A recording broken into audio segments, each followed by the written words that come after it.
Hey, what's up, everybody? It's your boy TAZZ, and thank you for checking out this episode of the Intro Podcast. But before we get into the show, do me a favor and check out our new social network platform called Topics. Go to www.ilovetopics.com. It's motivational, it's educational, it's positivity, it's entertainment, it's news, it's everything that you need all in one app, and you get to meet some really cool people. There are already people joined. The only person that's missing is you. Go right now, www.ilovetopics.com. Now, let's get into the show. You really ought to, you really have to be conscious of what you're saying around people, especially the people that you say you love or family members, because there's no telling how somebody feels about the things that you're saying. Now, granted, I'm a person that's probably more unapologetic, but I'm also way more understanding than most people. So, I mean, if that's your lifestyle, that's your lifestyle.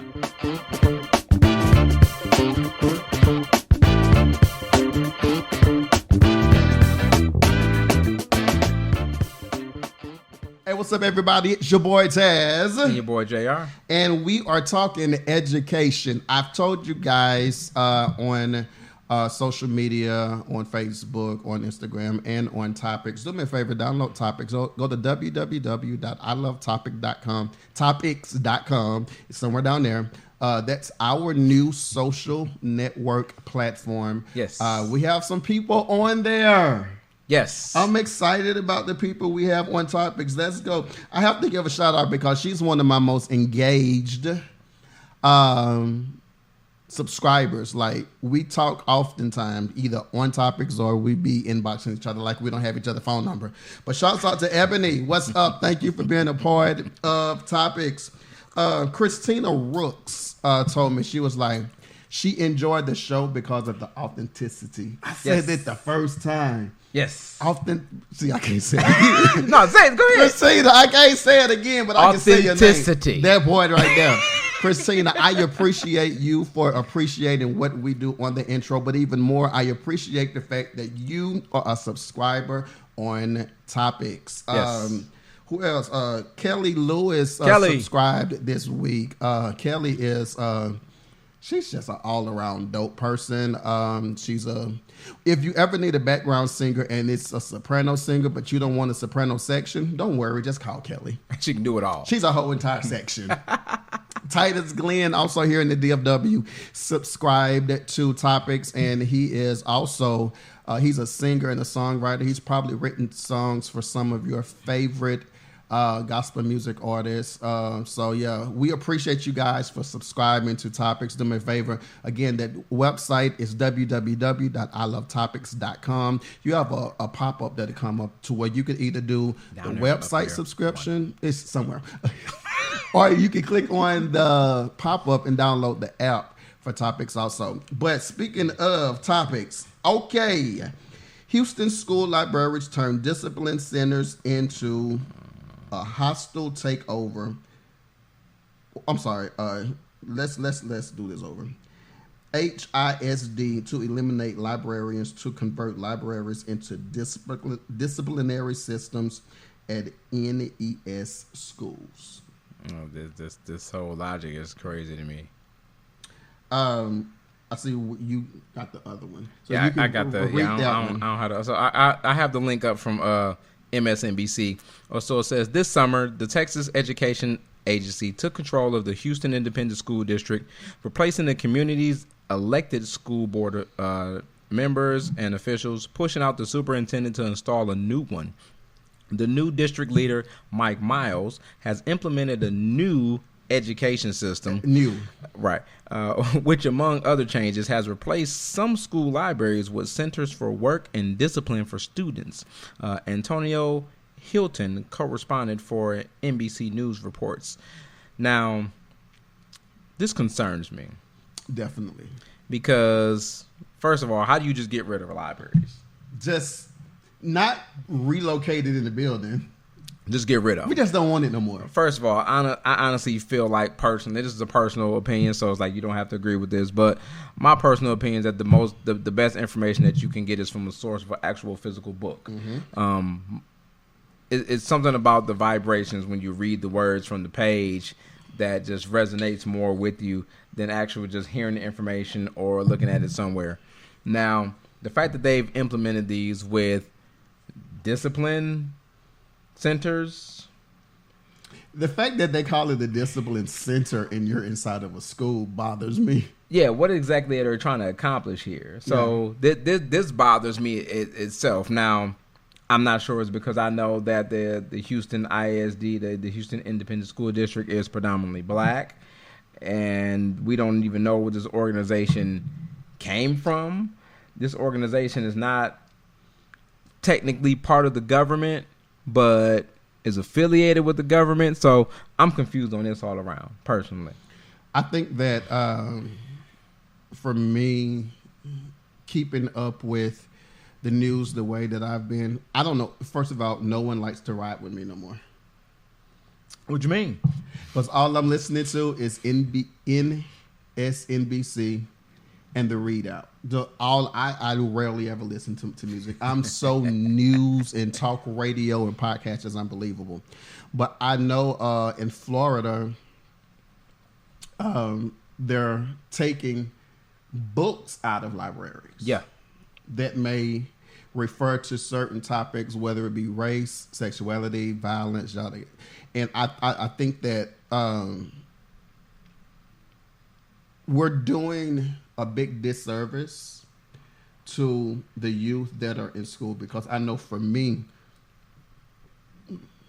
because of what I didn't have growing up, my outlet to learn about things or to experience things, even though it was in my mind, was through a book. Yeah, in most cases, like for instance, just to give an example to some of the people,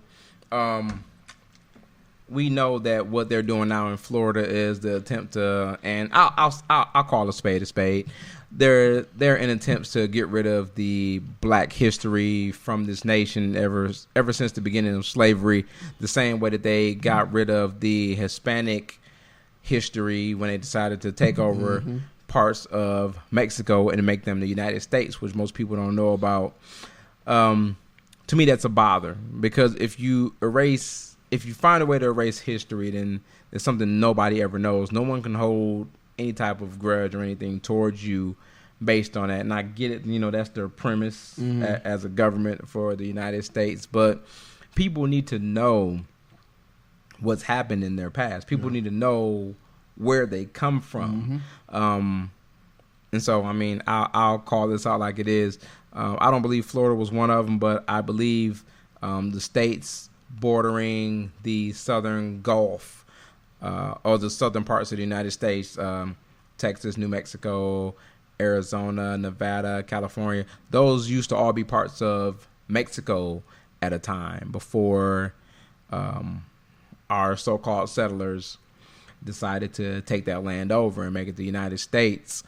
So it's like they're just trying to basically make themselves look better and say, just get rid of the history, get rid of the past. Nobody knows it. But if you go to these other parts, honestly, if you go to Mexico and you go to Africa, they'll be able to vividly tell you the stories of the past of hundreds of years ago, even though the U.S. doesn't want you to know those things. The U.S. doesn't want you to know those things, so you can't use that against them, basically. Yeah, and like for what they're doing in Houston, taking it out of the schools now, the young people that are growing up or that are in school now, all they know or all that they will grow up knowing now is what that school system tells them. Exactly. Unless, and which would be like the dopest thing in the world, is if, since you all are taking it out of schools, let me create something out of school. Don't even have it under the school realm, but let's create an organization. Let's create a study that will teach real history to real people. I agree with that, because I'm a firm believer in the fact that if they can keep us from knowing certain things, we're going to grow up believing whatever they say. Like, for instance, one of the biggest things that caught my attention, which really got me into being as attentive to the news, is whenever they passed this bill in Florida, or however the term go, so where they were saying that slavery wasn't as bad as everybody said it was, and black people benefited. If you're in elementary, junior high school now, and you're in Houston, if that's all you hear in elementary or junior high school, then that's all you know. That's all you know. If you don't have somebody to basically be like, that's a lie. Right. Which is where your community leaders, this is where your parental skills, this is where you really have to become your child's teacher. Yeah.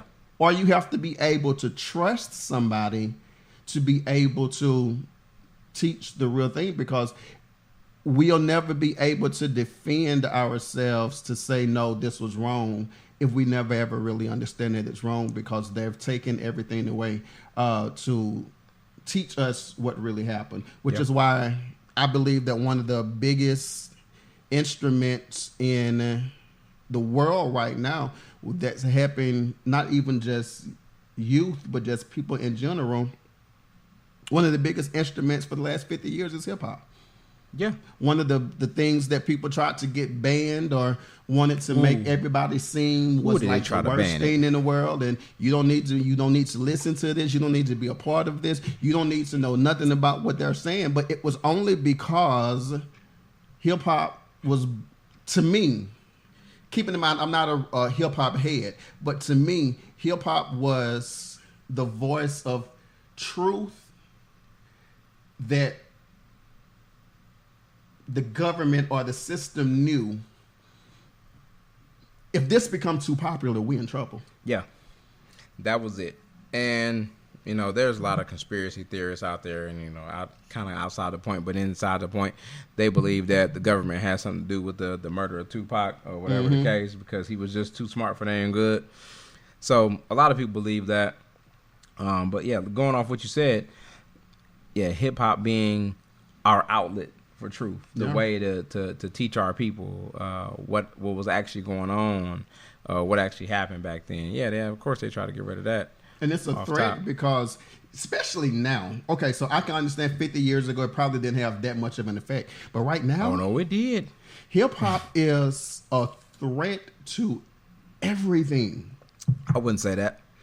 I would say that hip-hop is the way that they capitalize on most things. Because if you look at TV, movies, commercials, everything has some type of form of hip hop in it. Yeah. To this day, they just pick and choose which ones they want to use. But that's why they wanted to get rid of certain songs that were created by NWA. F the police. I mean, I get it. You know, I get the message behind it, LAPD. I really do. But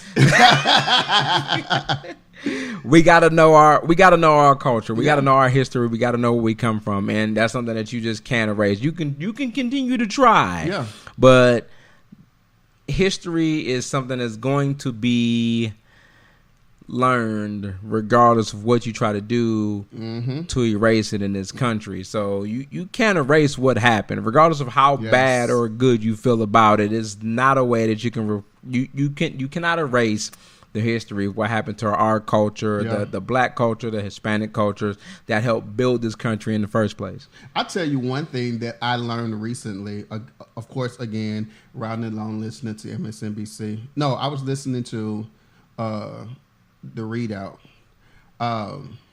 You know, everything that's going on with Trump and the other 18 people that have been indicted. The fact that it's 18 other people that's been indicted is hilarious. It's hilarious. To me. But continue. Trump has. Wait. So I want to be careful the way I put this. No, we don't. No, say it. No, because I don't know if it's Trump who said it or his camp that said it. But they shared that his mugshot. They shared. Okay. His mugshot puts him in the company and category of people like Tupac Shakur.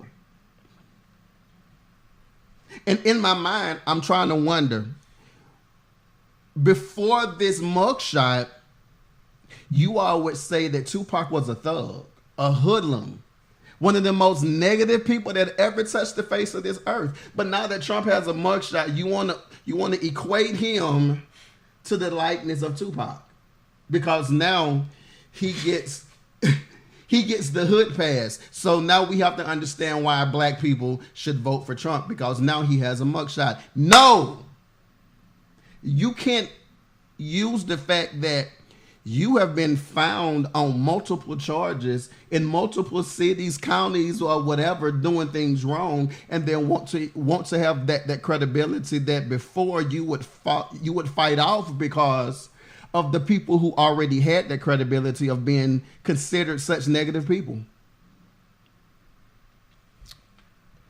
I just want to go on record and add. Here he goes. Because with the whole Trump indictment thing, you know that I heard recently that President Biden is talking about the release of Young Thug. It seems like now the entire strategy behind the whole running for presidency is based on who can like who better. And it seems like what both parties are realizing is that we need the black vote. So now everything that they're centering towards in both campaigns is towards black culture. If that doesn't raise a flag to you, just to get in office and everything that they promised Biden, Trump. Because what did Trump actually offer us? Trump. I really don't like you, but thank you for the stimulus checks. We don't need those stimulus checks. That was something that was just because of the situation. But for we understand that you all promise us things to get in office that you're never going to deliver. Well, it's just like the In Vote song. Like, to them, they promise it, but in the background they say, never gonna get it, never gonna get it. That was the whole thing from the jump. And just so y'all know, the whole stimulus check that y'all got from Trump was literally just a pre-approved loan in the first place. Most of y'all all paying it back right now. Most of y'all realize that later on once y'all start realizing that y'all refund checks ain't been the same as what they was years previous. And everything in stores skyrocketed times. Everything went up anyway because y'all decided that we got money and we could spend it. But they said, well, since y'all got the money, y'all can spend it. We can go ahead and raise the price on it. So what y'all don't realize is how economics works: is supply and demand. When there's a more extensive demand, then of course the price goes up because the supply is not there. Once the supply is high and the demand is low, then the price must come down. So what we need to do as the people is we need to stop spending so much money. Yes, we need to stop being so quick to spend our money on inflated prices of things, knowing damn well that they took $2.33 to make this product, but we paying $11.98 for it. I mean, we got to stop at some point. We need to realize that us as the consumer, we are the people that are in control of the economy, and if we don't do something about it, then it's just going to continue to increase consistently up until the point where our prices will start to look like the prices in England and South Africa, where they're paying $13 a gallon for gas. Yes, but my question is this though: wouldn't you love to encourage people to shop black? Of course I would. I try to shop black as much as I possibly can. I try to shop black. Okay. As much as I can. I wish I could rerun that. I bet he loves he loves taking light of my mistakes here. But the thing is this though. As bad as I want to encourage people to shop black, I need some of our black businesses to be more credible. I definitely need that. Customer service is really, really big for me. Customer service is big for me as well. Our customer service with us as a people has been really horrible. I'm not gonna lie or sugarcoat it. I'm gonna call a spade, as I've always done. Us. Wait. I don't even know what this. Well, the light guy is kind of like the same shade. Though. Really? Really? So he's got a light skin joke in the middle of my speech. I just wanted to see if it was a us. Lord. So us as people, we really got to do better as far as service standpoints go. We got to learn how to get rid of the attitudes. Yeah. We got to learn how to filter out the people who don't want to work and people who do want to work. We got to learn how to filter out the people who have the same goals as we do for our business, as we do, and not just somebody who's there for a paycheck for a week or two. Yeah.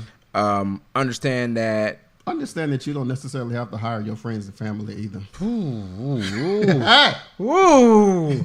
That's a big one. Right there, because people feel like, well, my cousin just got out of jail, he need a job. Don't mean that your cousin good at this job. So we as people, we need to learn how to recognize our people's strengths and weaknesses, and hire accordingly, versus just hiring them because we need somebody to fill the position. We need to look at these people like they're not just a body, but look at somebody qualified for the position. That way, our business can continue to grow and thrive. And not just be remotely sustainable so we can make a couple dollars here and there. I learned that we also need to look at, as opposed to, sometimes we concentrate on the quantity of people. But not the quality. But not the quality of people. Yeah. One of the biggest examples that I learned about quality versus quantity on the Breakfast Club, I was listening to Charlamagne the God, and whenever he said this, it made it so clear to me. Some of these music artists have 2, 3, 4 million followers on social media. But whenever their music or their projects come out, trash. Their sales, their streams are so low.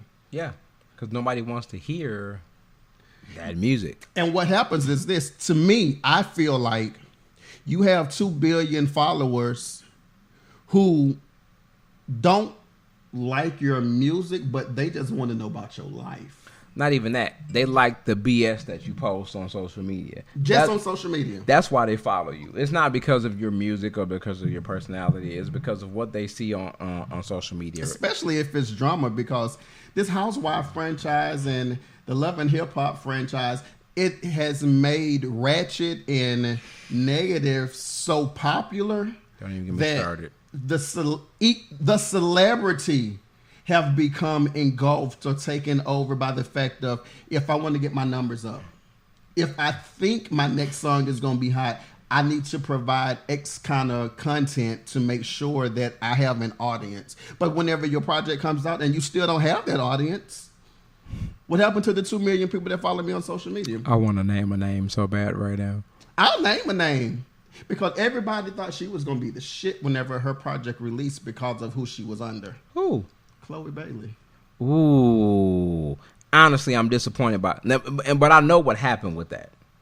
Because with Chloe was actually dropping some good singles. And then what happened was the labels. This is the whole downfall of not being independent. When Chloe's album dropped, it was basically a bunch of tracks that the label said she can produce. None of the singles that she dropped and did videos for were actually on the album.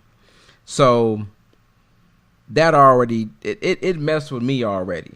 Because it lets me know that at some point, and I'm sorry, Chloe, like I gotta call a spade, but at some point she sold out. She wanted what the label said she should have so bad that she didn't stick to being independent.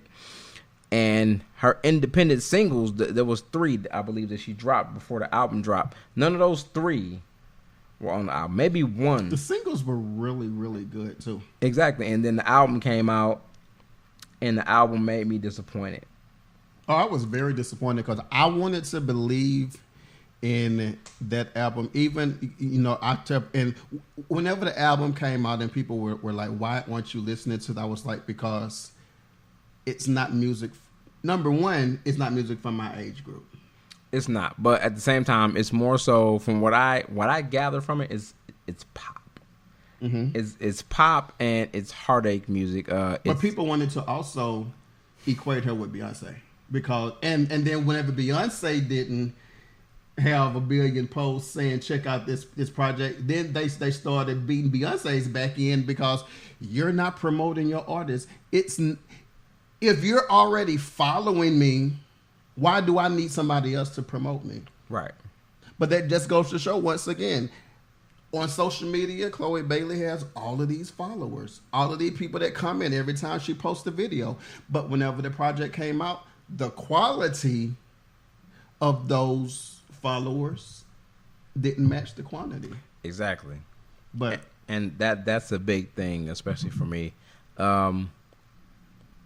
I had somebody in my mind when you originally brought that up, and I can't recall it now. But yeah, the way that these artists move now. You look like J. Cole, by the way, but go ahead. Huh? How? Because J. Cole kind of just go. His is way longer. First of all, I look more like that nigga from Sesame Street. Just shake your hair real fast. You go and do it real fast. You can't unsee it now, right? Like, do it it's like I love it. You can't unsee it now. Like last week, you was crisscross. Wow, really? That's all I was. I was Chris Kelly. You was Chris Kelly. Man, wow. Daddy make you crisscross, man.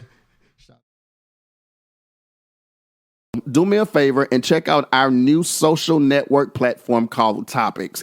Go to www.ilovetopics.com. It's motivational, it's educational, it's positivity, it's entertainment, it's news, it's everything that you need all in one app. And you get to meet some really cool people. There are already people joined. The only person that's missing is you. Go right now, www.ilovetopics.com. Shout out to 50 years of hip hop. As a matter of fact, before we go to this next topic and before we take this break, celebrating 50 years of hip hop. I know who mine is I know who one of mine is, but top hip hop artist and song. Ooh, top hip hop artist and song. From 50 years. Wow. The last 50 years. Last 50 years.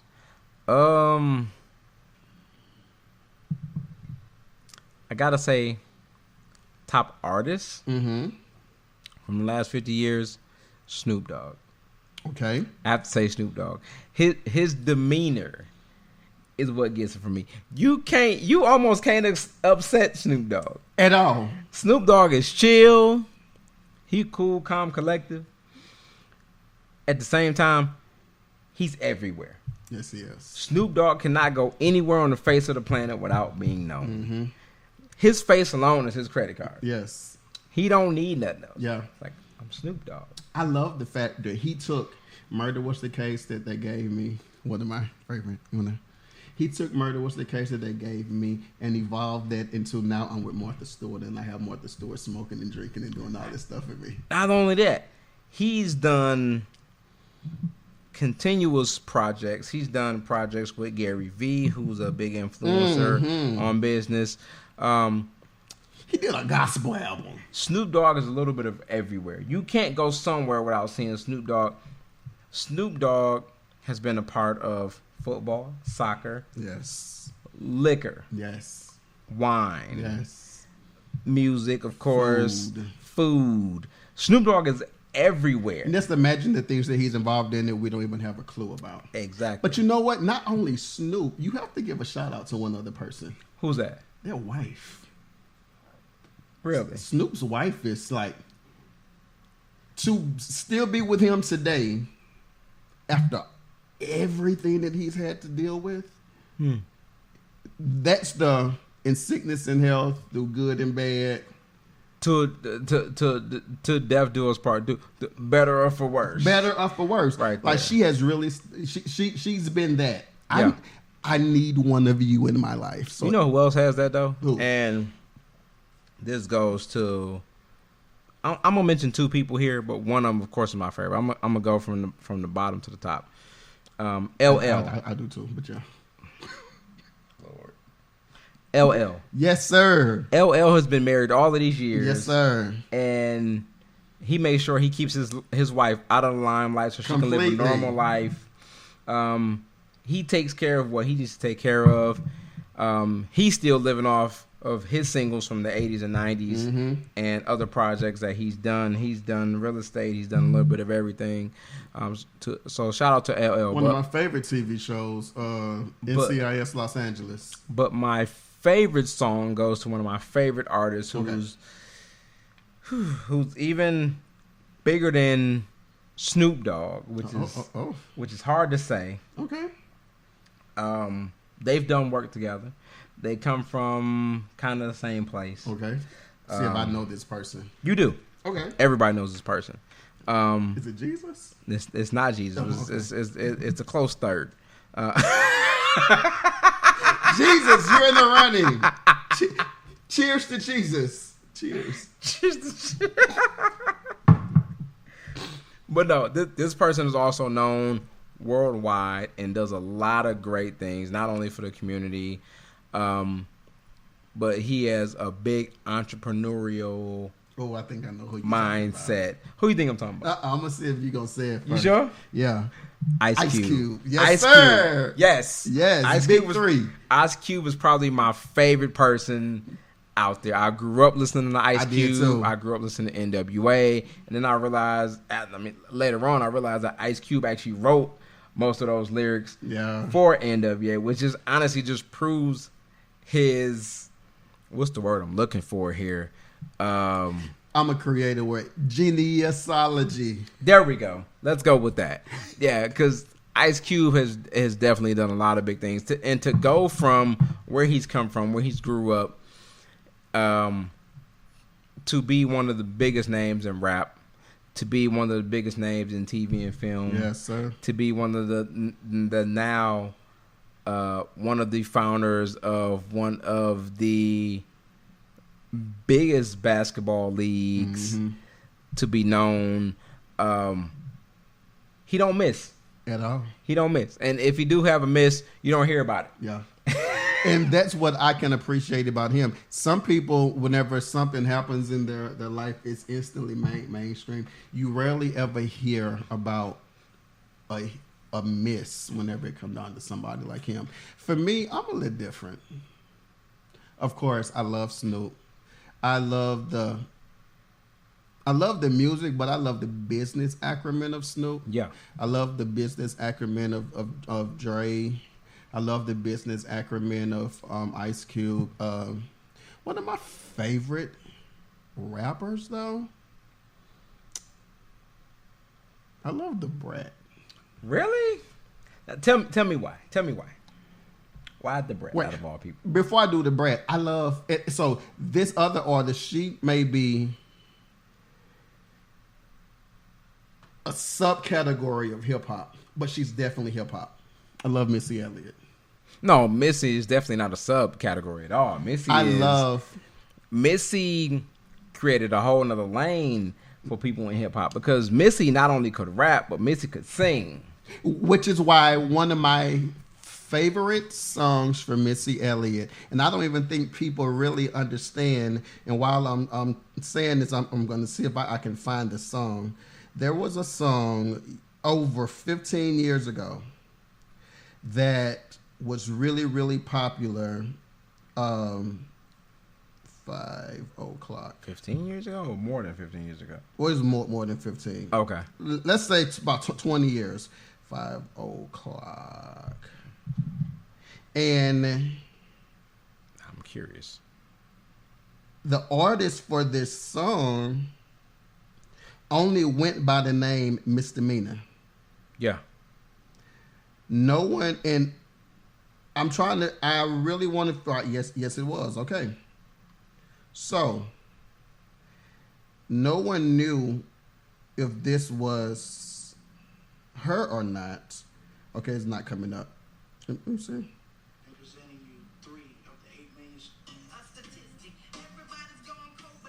All right, so no, I can't find it. But Missy has been one of those artists for me who, as you said, create a whole nother genre or a whole nother subgenre of hip hop that made me. It attracted me to hip hop because I was already attracted to singing. Yeah. So because she came out singing with Timbaland, Magoo, Aaliyah, and Genuine, but then she could flip the script and then she can give you a good 16 bars and, you know, sing and like rap forever and a day. Like she changed my view of what hip hop was. But then, of course, like I said, I love the Brat. The Brat for me was my childhood crush to be like, oh, that's my go back one. That one right there? I love that. Super Duper Fly was it for me. Yeah. That was the Missy Elliott album right there. Super Duper Fly was everything. Shout out to my homeboy MJ. Like I remember I was in high school and I had a homeboy, a brother of mine. We would listen to Missy Elliott. We literally had the cassette tapes. Yeah. Like Missy Elliott was that for us. Who else? Let me get a male in my mind. If I had to say a male from the last 50 years of hip hop, yeah, I would say Ice Cube. Because today was a good day. Today was a good day. I loved the fact that in that song in itself, Ice Cube just told us how his day went. And that's it, because when you grow up a certain way, it's certain stuff that you just expect to happen during the day. Mm-hmm. And when those things don't happen, you're like, oh, okay, cool. So it's like that song actually came out for me and it came out during a lot. It came out around the time where my brother got shot and killed. Okay. It came out when you have a brother? I had a brother. Wow. I had a brother that was shot. Yeah, I had a brother that was shot and killed when I was 8 years old. So around that time, that song resonated with me a lot because it was certain things that you would see growing up where, since you saw them so much, they were normal. Yeah. But when you explain these things to certain people, they're like, they can't fathom what the thought is behind it. Yeah. Now, for you, they're normal because you're used to seeing it. Yeah. But they're like, and of course, you know, growing up and telling people these stories, they're like, you know, I feel sorry for you for X, Y, Z. And you're like, wow. Yeah. Like, I made it out. That point, I made it out. I made it out. That is the biggest part of any story. I made it out of something. Mm-hmm.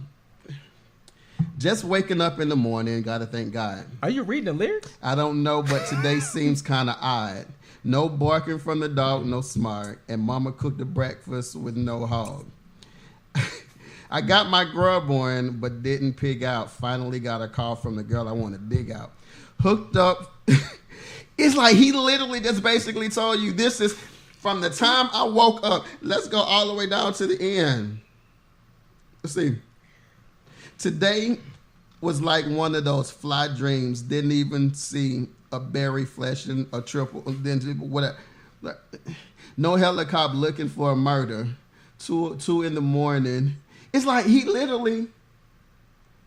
captured me because I could trust what he said. I didn't have to wonder, like, because, you know, in today's hip-hop or today's rap, you hear stuff and you be like, nigga, are you really serious? Is this really what happened? Yeah, you got to ask if these people lying or not, because that's kind of what rappers are these days. They be lying about their circumstances. They talking about being in a broken home, and they be in a 2-parent household at the same time. Both got their both parent and father. Father got a good job. They had everything they wanted growing up. And they emotional about not getting the pair of shoes they wanted. So it's just a different lifestyle now. The one artist that did, one of the newer artists, whenever he came out, he wrote a song about the day. I'm not going to say I am a fan, but all he said was, and you're going to laugh when I do this, I hopped up out the bed, turned my swag on. Really? took a look in the mirror, said, "What's up?"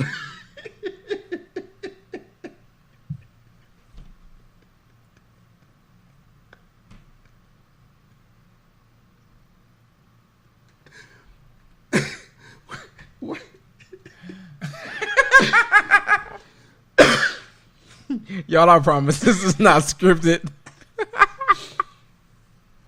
If we're going to talk about people, now, of course, Soulja Boy, you can't say that you was the first to do it.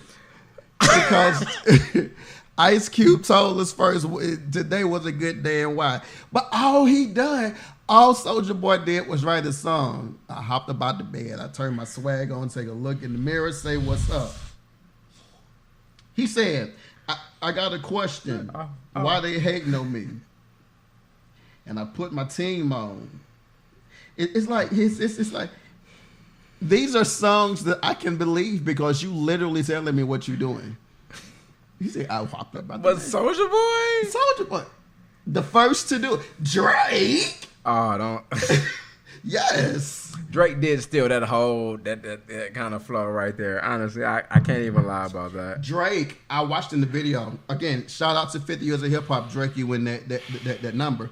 There was a guy that had a paper at a poster at a Drake concert, and he wrote on the poster, he was like, "I use money for bills to come to your concert." Number one, I don't advise anybody to do that. Know your responsibility. Please prioritize your life. This was just an exception to the rule. Drake saw the poster that the guy had in the audience. Like, of course, he had to be close to the front row, which means he paid a shitload of money. Drake was like, "My DJ is my manager. Because you sacrificed your home to come see me, I'm gonna give you 50 racks. 50 racks? No, five racks. Oh, okay, I'm about to say that's I'm gonna give you 5 racks. Shout out to 40. Drake is a real one though for that, because if you look at other rappers, 50 Cent that threw a microphone and hit a female in the face. Lord, why we only focus on the bad things that 50 do? 50 do a lot of good things. He do, but in the still. community too. 50 donated $500,000 to Houston Public Schools. So, 50, can you donate some money to get the Houston Public Schools to open the libraries back up? That's what we. I don't know if 50 got that type of power. I mean, money do something, but I mean, he already donated $500,000. What else you want him to do? My Zelle is and my Cash App is. Oh. That's what I want you to do.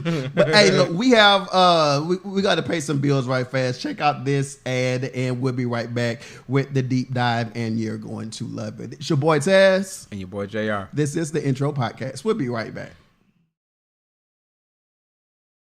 Do me a favor and check out our new social network platform called Topics. Go to www.ilovetopics.com. It's motivational, it's educational, it's positivity, it's entertainment, it's news, it's everything that you need all in one app. And you get to meet some really cool people. There are already people joined. The only person that's missing is you. Go right now, www.ilovetopics.com. Hey, what's up, everybody? It's your boy TAZZ And your boy JR. You are looking at or watching the Intro Podcast. If you're on Facebook, yes, we are live. You may never ever see this again. But I wanted to do this today because we are discussing, and I really want to do this more so that we can have more input from our listening audience and from our social media audience. But today, this is the moment for the deep dive. So if I'm looking at different cameras, it's because I'm trying to make sure that our actual content camera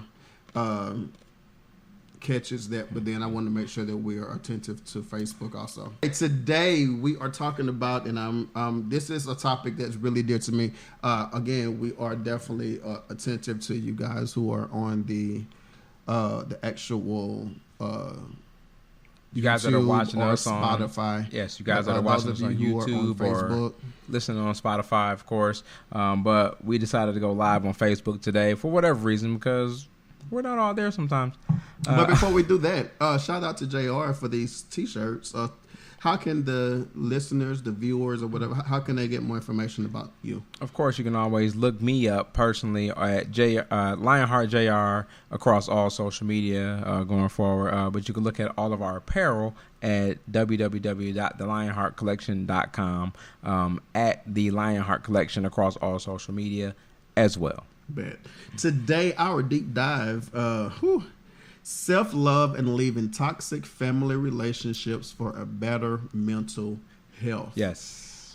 So, off top, if any of my family see this, if it don't pertain to you, don't let it pertain to you. If it does, we got to do better.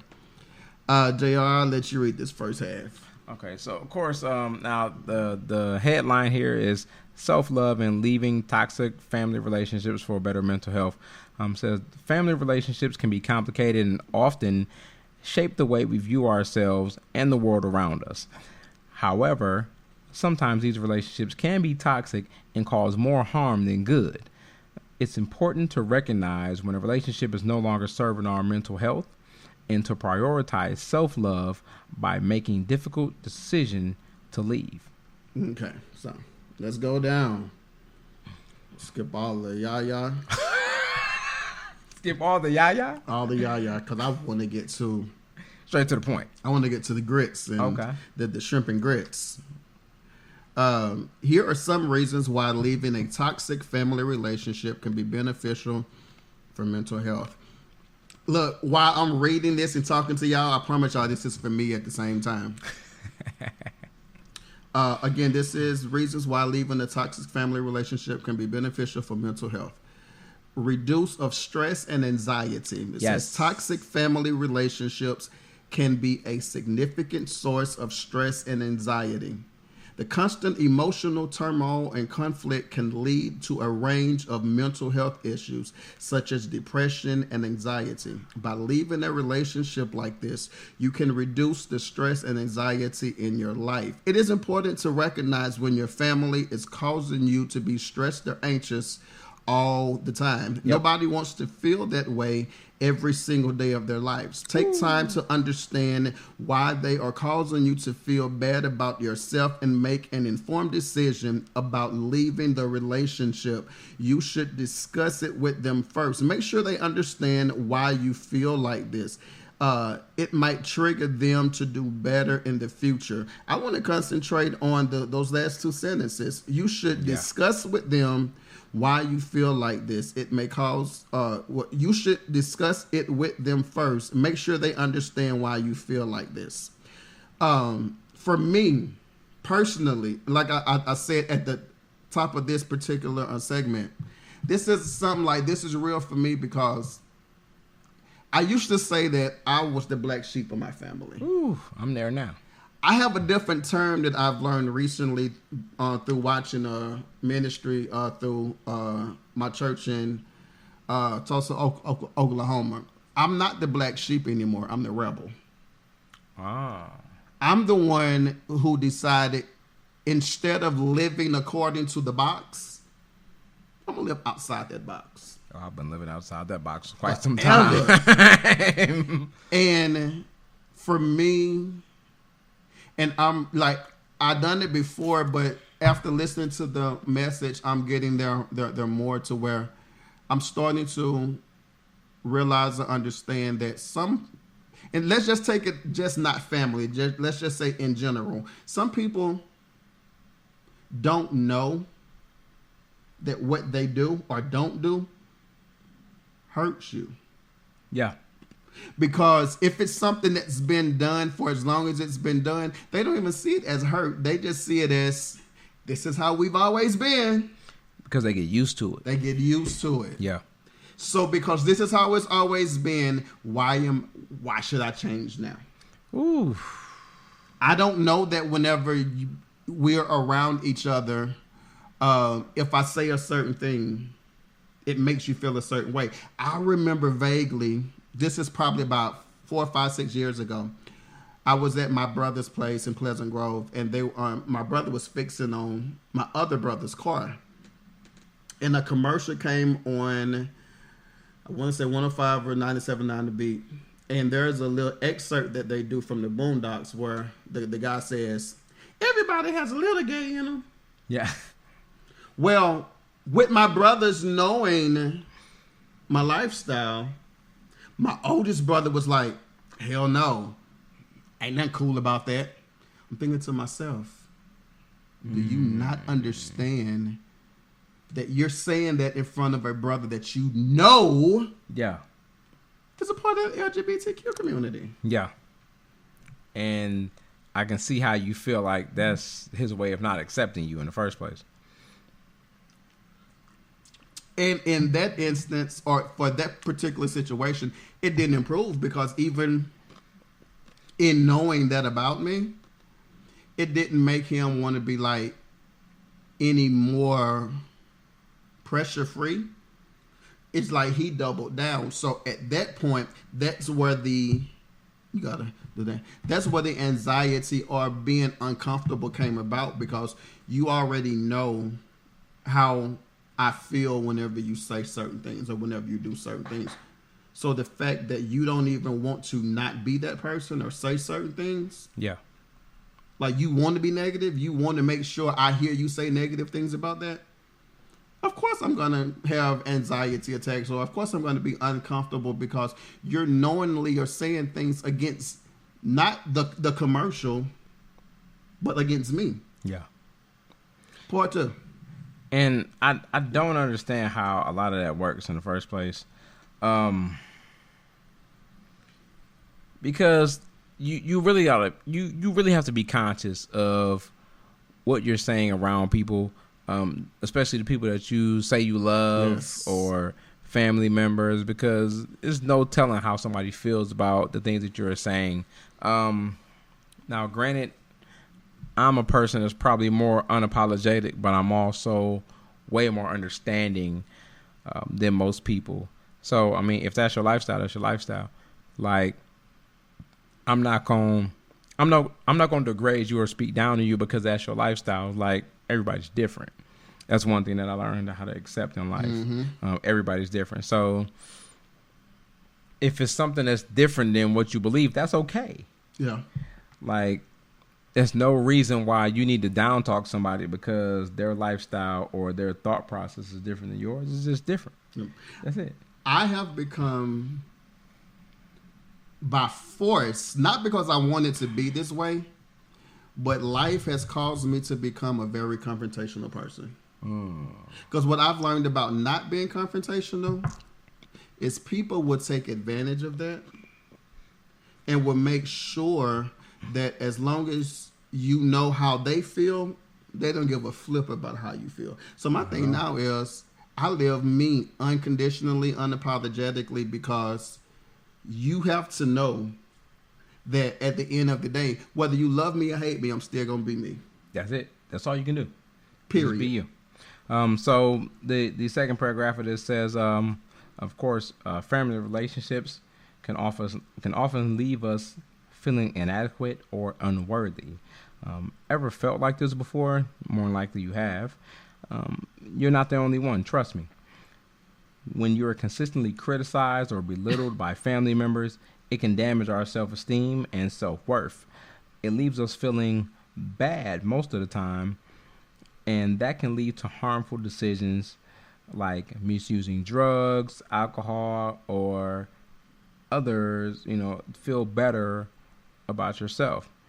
Now, leaving a toxic relationship like this can allow us to focus on building our self-esteem and learning to love ourselves.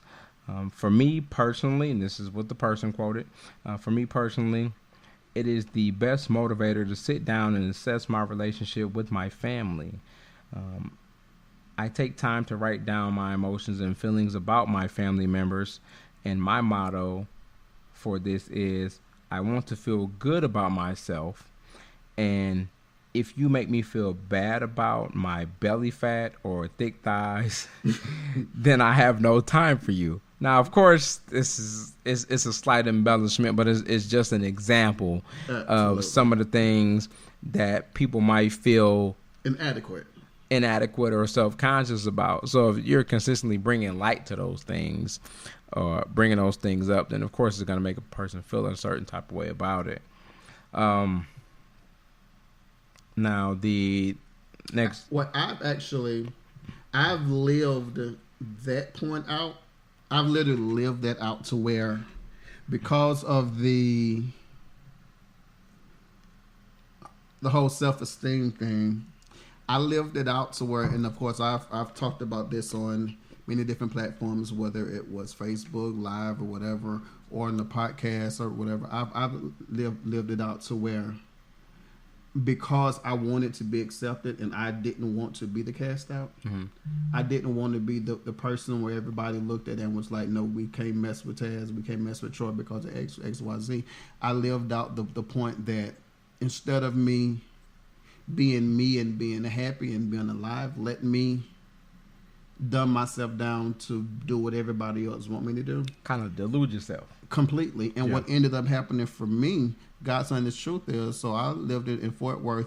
I was married and everything, and because I wanted that to be my reality, I wanted to be accepted. I wanted to feel loved. My self-esteem was so low that it caused me to marry somebody who was probably a really, really, really good woman for somebody else. But because I wasn't happy, I almost killed myself. I would drink in order to want to be around, but I didn't understand that me drinking, because I learned for me that whatever spirit or energy I'm in when I drink alcohol just makes that energy bigger. Yeah. Or because I was depressed and my self-esteem was as low as it was, or I feel like I wasn't wanted, what that made me do was make me want to end me, because it's like my self-esteem was so low and nobody understood, and they were so concerned about what it looked like on the outside that they never even thought to look at the fact that this nigga really not happy. Even though I'm calling telling you, like, I'm not happy, auntie, I'm not happy, friend, I'm not happy, brother, I'm about to do this. Like, all that mattered was the fact that whatever it looked like to the world. Yeah. That's my definition of toxicity, because like it was like you love me, but only whenever it looks good to everybody else. That's it. You like my post on Facebook. You repost, like you're in communication with me only when it's something that doesn't involve with who I really am. Yeah. So yeah. Next one was what? It's right there. Woo. Was it that one? No, that's the one that you just read. Okay. Freedom to be yourself, which is me right now. I'm so free, it's unbelievable. Freedom to be yourself. Next to go is the freedom to express and be yourself. Families can restrict our abilities to express ourselves and be true to who we really are. Many family members would judge you for what you want to wear, how you feel, how you want to live, how you want to talk, how you want whatever. Taking time to make sure you are able to be whoever you want to be is important. Acceptance from our family is vital for us sometimes, but we don't often get it. Yada yada yada. It is not yada yada yada. Thanks to Metro PCS for that. It is not worth it to squeeze ourselves into a pocket-sized world that they have created. Be free. Let them see the real you, even if it doesn't fit into their world. My advice. Leave. My advice, and I'm telling you, when I tell you, I feel like I'm in the pocket of this right now. Facebook, I'm in the pocket of this right now. If who you are don't fit into that to what everybody else want you to be, holla. That's it. Because whenever I said holla, I found myself wanting to be alive. I found myself wanting to go from wanting to end everything, because I was so unhappy, just saying, okay, even though I may lose this amount of people, I'll lose them, but I'll still be alive. There you go. And sometimes that's just what it is. That's how it is. Now, picture this, right? Imagine that you live through your life surrounded by toxicity and consistent judgment from your family, which we both been a part of. Next thing you know, you're an adult looking to settle down with someone. What is the first thing you look for in a person when you go on a date? Toxicity. Yeah. And this can really damage your ability to date and have fun, as you always will be looking for toxic traits first because that's what you're familiar with, without looking at all of the good ones. Mm-hmm. You know, toxic family relationships equal looking for toxicity in other relationships. Yes. We can create an opportunity to develop healthier relationships by leaving a family dynamic that does not bring us joy. When we're no longer consumed by toxicity of our family relationships, we can begin to attract cultivative connections that are positive, supportive, and nurturing. Very, very true. I think for me, and I'm always going to speak from a personal standpoint so that nobody else will ever get offended. Mm-hmm. For me, after whether it was a relationship or family, after being in those toxic environments for so long, whenever anything new would come along, I would automatically concentrate on what's going to go wrong. Yeah. What are people going to say about XYZ? Yeah. And as often said, whenever you look for the negatives right off bat, you find it. And some of the negative that you find doesn't even exist until you make it that real. There you go. The law of attraction says what you focus on the most will happen. And in my case, it's literally like I focused because I got so used to, whether it was the family unit, I got so used to being around people who expected me to relate to certain conversations that I had no knowledge of, or I didn't really know how to relate to because it wasn't me. That whenever I got around other people, I would try to make myself relate. And because I didn't relate, it was like, you're in the wrong place, go home. I literally have had people in my life tell me, you don't belong here. Yeah. And sometimes it's like that. So, of course, in conclusion, leaving toxic family relationships can be a difficult but necessary step towards prioritizing self-love and improving your mental health by reducing stress and anxiety, improving our self-esteem, and creating space for our authentic selves. We are creating a world we fit in perfectly. It's almost like a Disney movie about outcasts finding their own space. Speaking of outcasts, I'm sorry. Back to this 50 years of hip hop. I'm sorry, outcasts. No, I mean you can't say sorry to Outkast, first of all, because they're iconic. You even though they might not be your favorite artist, they are definitely a big iconic influence on hip hop for the last 50 years. You can't not mention them, but they already know that they're mentioned. They already know what that is. Like that's what they are. Big Boy, Andre. Bombs over Baghdad. Not even bombs over. Let's go back to Southern Playalistic. Let's go to I Love the Way You. Let's go back to Me and You, your cousin and your cousin. I love it. So they know they're iconic. My conclusion. So he gave y'all the politically correct conclusion. Mm-hmm. My conclusion is this. And I've learned this recently, and I'll literally say this in front of JR. I learned that just because they have your last name don't necessarily mean that you have to hold them accountable to the family title. Or don't mean they have your back. At all. For me, I have family, but a lot of times we misconstrue loyalty with toleration. Let me say it again, because that just hit me. A lot of time we misconstrue loyalty with toleration. And we're not in a season, if you're watching this and you're going through this right now, you're not in a season where you need to be concerned about being tolerated. Because as much as you're tolerated now, you'll be thrown away tomorrow. Yep.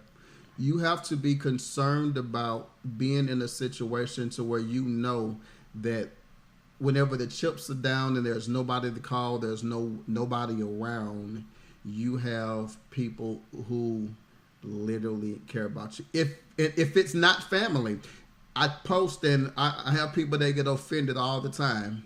I have my God-given family and I have my chosen family.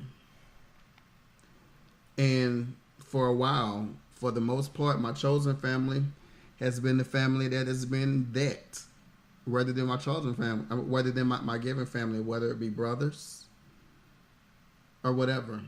So whoever you have in your that support you for who you are and not what they want you to be, stick with it. Don't put yourself in a situation to where you feel like you have to deal with toxicity, because if you start dealing with it now and you get comfortable in it, you'll never get out. Yep. In the meantime, in between time, it's your boy TAZZ. And your boy JR. Hey, this is the intro podcast. Once again, do me a favor. Go to www.ilovetopics.com. That is our new social network platform that we have launched. There you can either develop a web profile, or you can download the app from the pop-up that comes up, and you can download the app. Develop a profile, chat with us. We have a couple people there now, and I'm excited about what that is going to do. Once again, JR, where can they find you? Of course, they can find me across all social media at LionheartJR.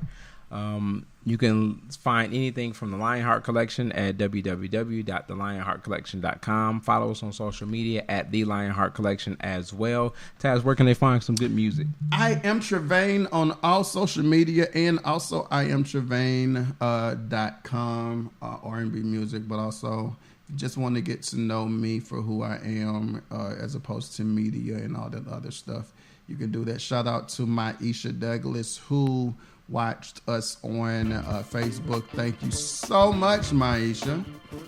For some reason, I just noticed a trend, but I'm not going to say what that trend is. Uh-oh. Keep it kosher. Anywho, do me a favor, follow us, and I look forward to next week. JR, any closing words? Well, I got nothing. In the meantime, in between time, you were watching all my words. No, go right? ahead. You were watching and listening to the Lucky intro you, podcast. Hopefully, we'll see y'all next week. We'll holla at y'all later. I don't know what he's talking about. Holla at y'all. Holla at y'all.